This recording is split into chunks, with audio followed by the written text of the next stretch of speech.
Hello mga Mima! Ayan, isang pagpalang araw po sa ating lahat. At sa video ito mga Mima ay nagluluto na naman nga ako ng tinatawag naming panyaram o rice cake mga Mima. At ito na nga mga Mima, marami na akong nailuto. At sa mga nagtatanong kung ilang kilong bigas ang ginamit ko ngayon mga Mima, ang ginamit kong bigas ay nasa 5 kilo. Ayan, 5 kilo. Tapos ang kanyang asukal is nasa 3 kilo mga Mima. Tapos gumamit lang ako ng mantika. Yun lang mga Mima ang kanyang ingredients mga Mima. So ilapit mo dito Jed. Ayan. So kailangan mga Mima para talaga alam natin na okay ang kanyang lasa ay ganito ang kanyang magiging kakalabasan pag niluluto mo siya mga Mima, no? Ayan. Ayan. Tignan natin. Antayin lang natin siyang maluto mga Mima.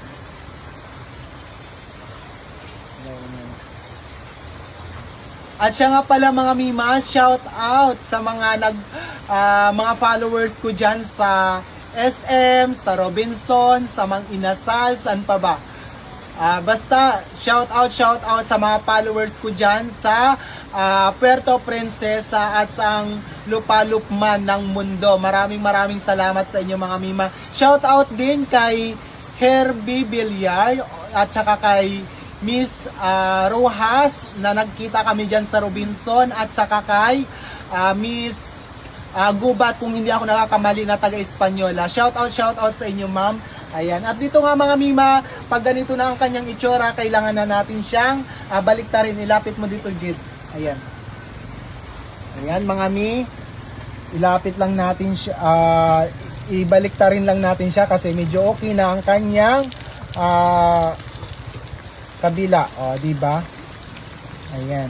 Tapos, kailangan natin siyang tusukin sa gitna para magsingaw siya mga Mima. Tapos, para ang kanyang loob talaga mga Mima is lutong-luto, no? At antayin lang natin siya maluto mga Mima, no?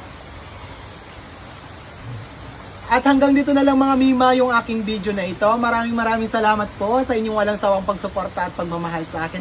Ingat po tayo palagi and God bless us all. Bye-bye!